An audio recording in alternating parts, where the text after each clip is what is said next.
எப்பவுமே பிரசங்கங்கள்ல உங்க நேயர்களுக்கு சில புஸ்தகங்கள நீங்க வந்து அறிமுகப்படுத்துவீங்க. ம். இத படிச்சுங்க, இத படிங்கன்னு சொல்லிட்டு. இன்னைக்கு உங்க நேயர்களுக்கு நீங்க அறிமுகப்படுத்த நினைக்கிற புஸ்தகம் எது அங்கிள்? என்னுடைய குடும்பமும், எங்களுடைய 2 பிள்ளைகளுடைய குடும்பமும் எழுதியிருக்கிறபடி நன்றா இருக்கிறோம். உபாகமம் 5:29 தேவன் என்ன சொல்லுகிறார்? நீங்களும் உங்கள் பிள்ளைகளும் என்றென்றைக்கும் நல்லா இருக்கணும். அப்பாவுடைய விருப்பமே அதானே. ஏன் நாங்கள் அந்த ஸ்டாண்டர்டுக்கு வந்தோம்? ஏன் நாங்கள் அந்த உயர்வை பெற்றுக்கொண்டோம் என்றால், சில புஸ்தகங்களை வாசித்தோம். அதிலே ஒரு புஸ்தகத்தை நான் உங்களுக்கு இன்றைக்கி அறிமுகப்படுத்த போகிறேன். ரைட்? ஆவி, ஆத்துமா, சரீரம். இந்த புஸ்தகத்தை நான் உங்களுக்கு இன்றைக்கு அறிமுகப்படுத்த விரும்புகிறேன். இந்த புஸ்தகத்தை நீங்கள் வாசித்து தெளிவடையவில்லை என்றால் எப்பொழுதும் அப்பாவுடைய அன்பை சந்தேகிப்பீர்கள். அது எதிலே கொண்டு விட்டுவிடும்? அவிசுவாசத்தில் கொண்டு விட்டுரும். பாருங்கள், நம்முடைய ஆவி மனிதனிலே தேவன் செய்திருக்கிற மாற்றங்கள். இந்த ஆவி மனிதன் மாத்திரம்தான் ரட்சிக்கப்பட்டிருக்கிறான். ஆத்துமாவும் சரீரமும் ஒன்றுக்கு உதவாது. ஆத்துமா என்றால் நம்முடைய சிந்தைகள். நம்ம சிந்தையிலே பாவம் செய்கிறோம். ஆனால் this has been perfectly perfected. Your spirit man is perfectly perfected according to Hebrew 10:14. It happen on the day of your salvation. நீங்கள் மறுபடி பிறந்த பொழுதே உங்களுடைய ஆவி மனிதன் பர்ஃபெக்ட்லி பர்ஃபெக்டட். ஹல்லேலூயா. இந்த சத்தியத்தை நீங்கள் அறிந்து கொள்ளுவீர்கள் என்றால் இயேசு கிறிஸ்துவை போல அற்புதங்களை தண்ணீரை போல செய்வீர்கள். பவுல் அப்போஸ்தலை போல அற்புதங்களை கண் சிமிட்டுறது மாதிரி செய்வீங்க. அவ்வளவு ஒரு எனர்ஜி கொடுக்குது. ஆகையினால்தான் முக்கியமான சில புஸ்தகங்களை நான் உங்களுக்கு அறிமுகப்படுத்துகிறேன்.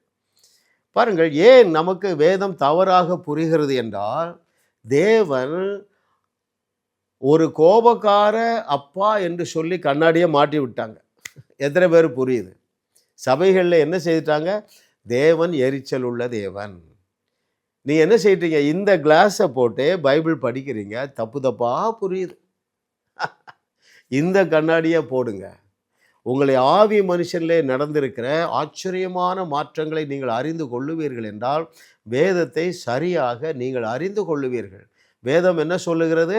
ஒருவன் கிறிஸ்துவுக்குள்ளே இருந்தால் புது சிருஷ்டியாக இருக்கிறான். ரைட்? அந்த புது சிருஷ்டி எங்கே நடந்திருக்கிறது? உங்களுடைய ஆவி மனிதனிலே நடந்திருக்குதுங்க.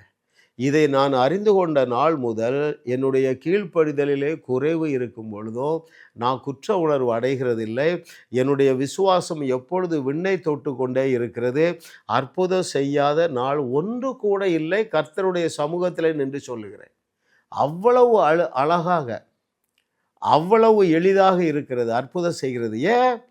ஆவி மனுஷனிலே நான் எப்படி இருக்கிறேன் என்பதை நான் ஏற்றுக்கொண்ட நாள் முதல் பரிசுத்தத்தில் நல்ல முன்னேற்றம், அற்புதம் செய்கிறதுல நல்ல முன்னேற்றம், தேவனோடு உள்ள ரிலேஷன்ஷிப்பில் நல்ல முன்னேற்றம், கணவன் மனைவியுடைய உறவில், அந்த ஐக்கியத்தில், அந்த ரிலேஷன்ஷிப்பில் ரொம்ப முன்னேற்றங்க. ஈகோவே இல்லாமல் வெளியே வந்துடலாம்.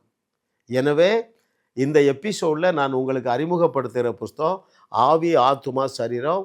ஆண்ட்ரூ ஓமக் எழுதினது. அநேக புஸ்தக சாலைகளிலே கிடைக்கின்றன. உலகத்திலே சுமார் 100 மொழிகளிலே கிடைக்கின்றன. வாய்ப்பை விட்டு விடாதீர்கள். ஆன்லைனில் உங்களுக்கு கிடைக்கும்.